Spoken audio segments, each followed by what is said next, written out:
A single question still hangs over this case like a shadow: how could so many signs be seen, yet so little be done? Before we break it down, remember to subscribe so you never miss any update as this investigation continues to unfold. It begins in a quiet hospital corridor, far from the cameras, far from the headlines, far from the noise that would soon surround the tragedy. In that dim hallway stood a father trying to understand a moment that no parent is ever prepared to face. The news would later reduce the event to a timeline, a series of statements, a list of procedural steps. But in those first minutes, before the reporting, before the public debates, there was only a man staring at the door that separated him from the son he raised. Investigators who were present that night described an atmosphere so heavy that even the most seasoned officers paused, unsure of how to comfort someone whose world had shifted so suddenly. Observers recalled a single sound, quiet but unmistakably human, that seemed to echo down the corridor and stay with everyone who heard it. In that cry lived not just shock, but a deeper grief that came from the sudden loss of a young man whose presence once filled rooms with energy and purpose. This moment would later become symbolic, representing the emotional core of everything that came afterward. While official reports focused on the logistical sequence of events, the heart of the story was far more human. The father's devastation wasn't just a detail in a case file, it became the anchor point that reminded the public, investigators, and even policymakers that behind every headline lies a private reality, one shaped by lives that continue long after the news cycle moves on. Friends close to the family said the father hardly spoke that night. He simply stood there, hands trembling, trying to make sense of the loss that had entered his life in a single, irreversible instant. It was the kind of moment that reshapes a family's future, leaving questions that no courtroom, no report, and no verdict can fully answer. As the investigation developed, it became increasingly clear that this was more than an isolated act. The details, the timing, the location, it all contributed to a broader discussion about how public events are safeguarded and how vulnerabilities can emerge when the systems designed to protect them fall short. Still, investigators avoided drawing premature conclusions, emphasizing instead the need for clarity, patience, and thorough examination of every detail. Yet for the family, the impact was immediate and deeply personal. No procedural explanation could soften the reality of what they were living through. The father, in particular, returned again and again to the question of why this happened in a setting where safety is expected, where discussions, debates, and ideas are meant to be shared openly without fear. His sense of loss became intertwined with a broader desire for understanding, one not driven by anger, but by a genuine wish to prevent similar tragedies in the future. For many who followed the case in its early stages, the public narrative centered quickly on the broader political climate and the escalating tensions surrounding public figures. Commentators debated motives, implications, theories.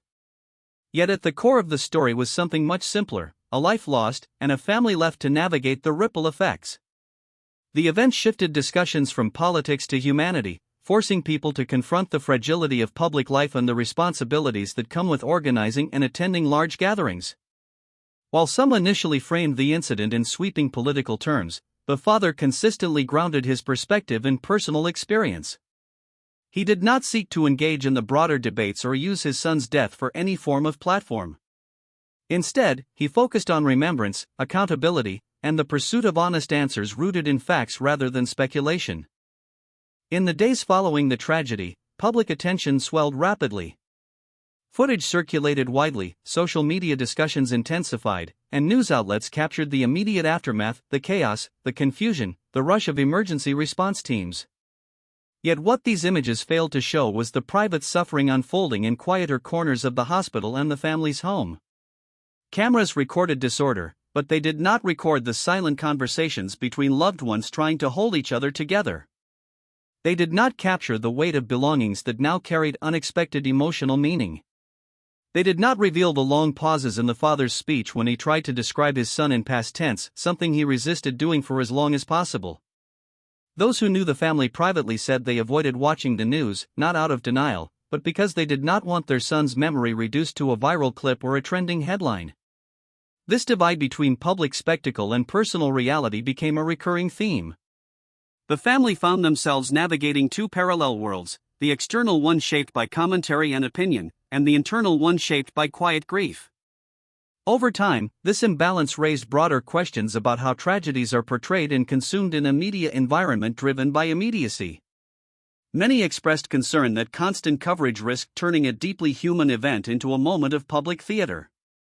Through it all, the father maintained a steady message: his son was not a headline, not a symbol, not a discussion point, he was a person.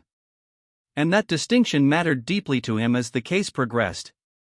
As investigators delved into the background of the suspect, a complex picture began to emerge. Neighbors and teachers described a quiet individual who did not draw much attention in daily life. On the surface, nothing seemed out of the ordinary.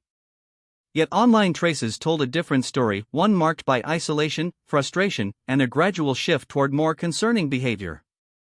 The investigators examining digital records emphasized that the online environment often provides an unfiltered view into private thoughts and struggles. In this case, certain comments and messages indicated a developing pattern of distress that, in hindsight, raised questions about missed opportunities for early intervention. Experts reviewing the digital trail noted that although some posts hinted at emotional or ideological turmoil, none alone constituted a clear threat. However, taken collectively, they suggested growing internal conflict. It became a pivotal point in the investigation, raising awareness about the importance of recognizing behavioral shifts that, while subtle individually, can become significant indicators when viewed as part of a larger pattern.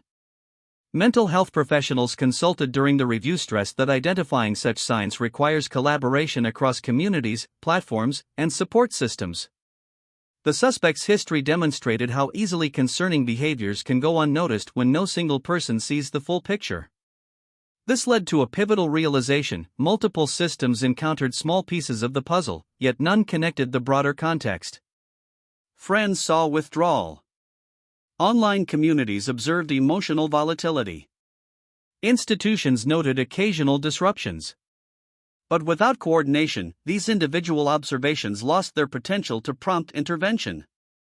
Analysts reviewing the timeline pointed out that tragedies often arise not from a single failure but from a series of missed chances, moments when communication, support, or follow-up might have changed the direction of events.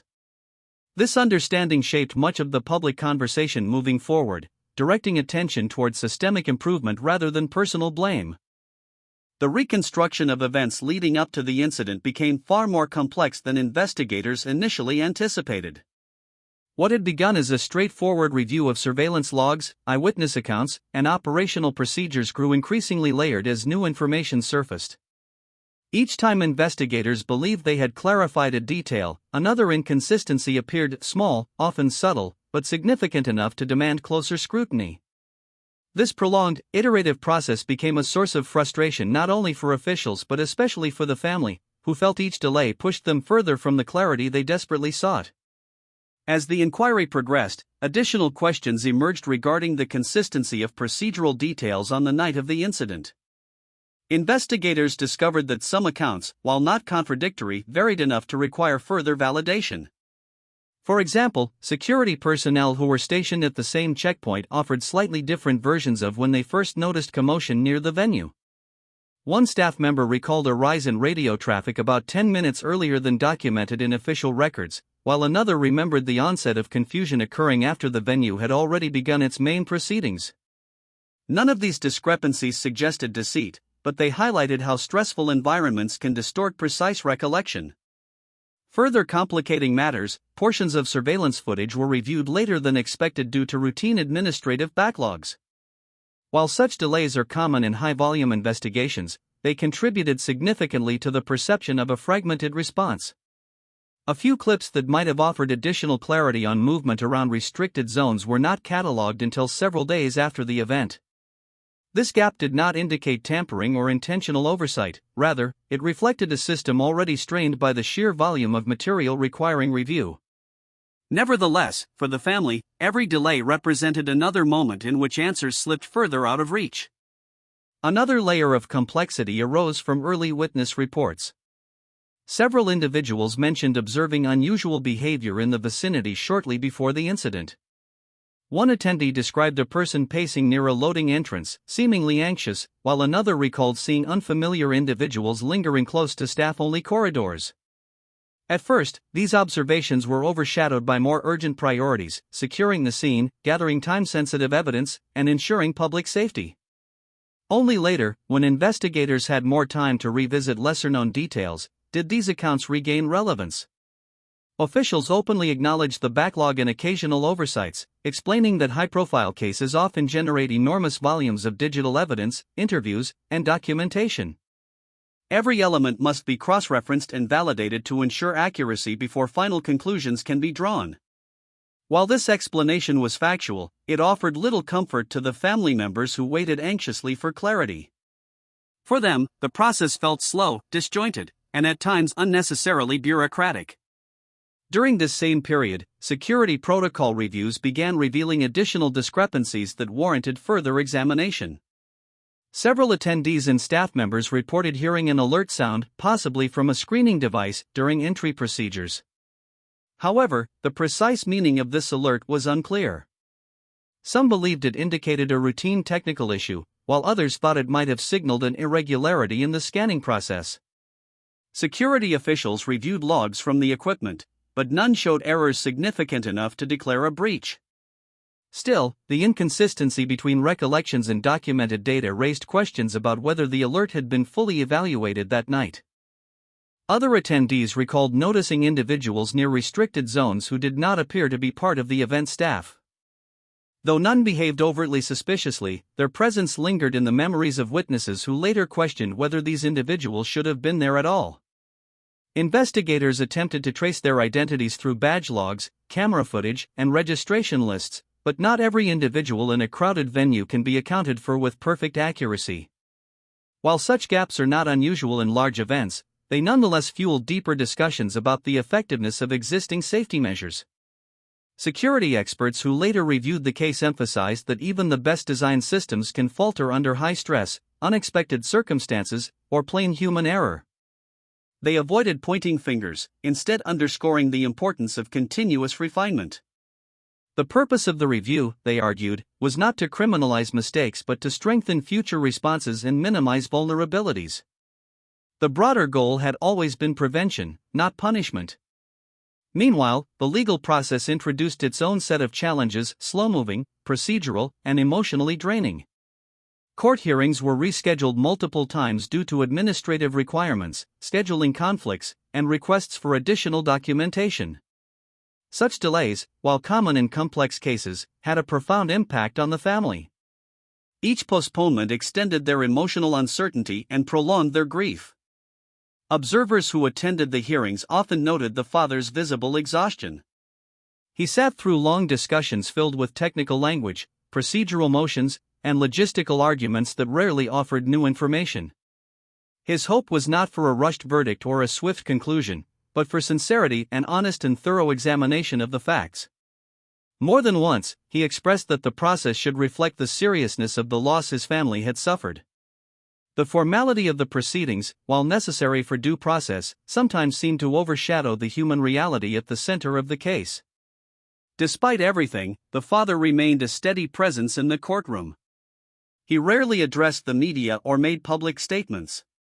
His quiet dignity became a defining characteristic of the proceedings. But on the rare occasions when he chose to speak, his words carried remarkable weight. At one hearing, he stated gently that he hoped people would remember his son not only for the tragic circumstances of his death but for the kindness and character he had displayed throughout his life. Those in attendance described it as one of the most sincere moments in the entire process. It reminded everyone, officials, attorneys, and onlookers, that justice extends beyond verdicts and procedures. It also requires acknowledging the humanity of those affected. As time passed, public attention gradually faded. At first, crowds of supporters gathered near the courthouse, leaving notes, flowers, and messages of solidarity.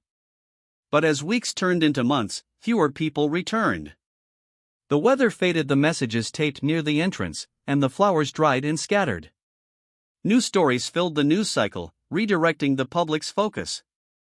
But for the family, the passage of time did nothing to ease their questions. They continued to search for clarity about the missed warning signs, the gaps in communication, and the procedural delays that shaped the outcome. Importantly, their pursuit of answers was not fueled by anger or a desire for retaliation. Rather, it stemmed from a belief that understanding what happened could prevent future tragedies. They wanted the truth, not to reopen old wounds, but to ensure that the systems responsible for public safety learned from their mistakes. They believed their son's life deserved that level of seriousness.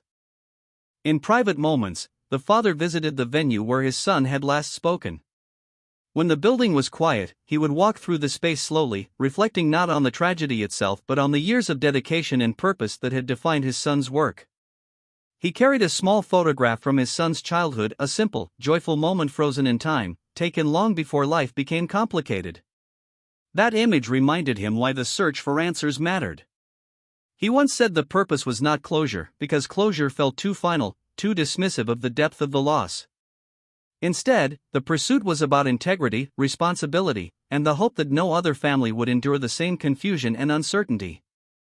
As the investigation neared its final stages, significant questions remained unresolved. Some details might never be fully clarified, a reality that investigators acknowledged with compassion.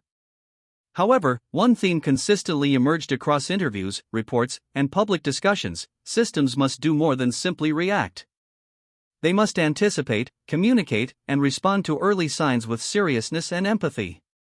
This case demonstrated how isolated warnings can slip through unseen gaps when communication is disjointed, and how tragedies often reveal weaknesses that were already present. The story resonated far beyond the immediate community because it reflected universal concerns: public safety, accountability, and the urgent need for institutions to adapt to increasingly complex environments. Families across the country who had experienced similar situations expressed their solidarity with the Kirk family. They understood the long journey from grief to understanding, and they recognized the strength it took to persist in seeking answers. In the end, the father's message remained painfully simple yet deeply powerful: tragedies remind us of our vulnerabilities, but they also highlight our collective responsibility to care for one another. Justice, in its truest form, must honor both truth and humanity. And even as the formal investigation moved toward its conclusion, the deeper lessons continued to unfold, lessons urging communities, leaders, and institutions to reflect on how they can better protect those who trust them. To stay updated as more developments emerge, make sure you subscribe.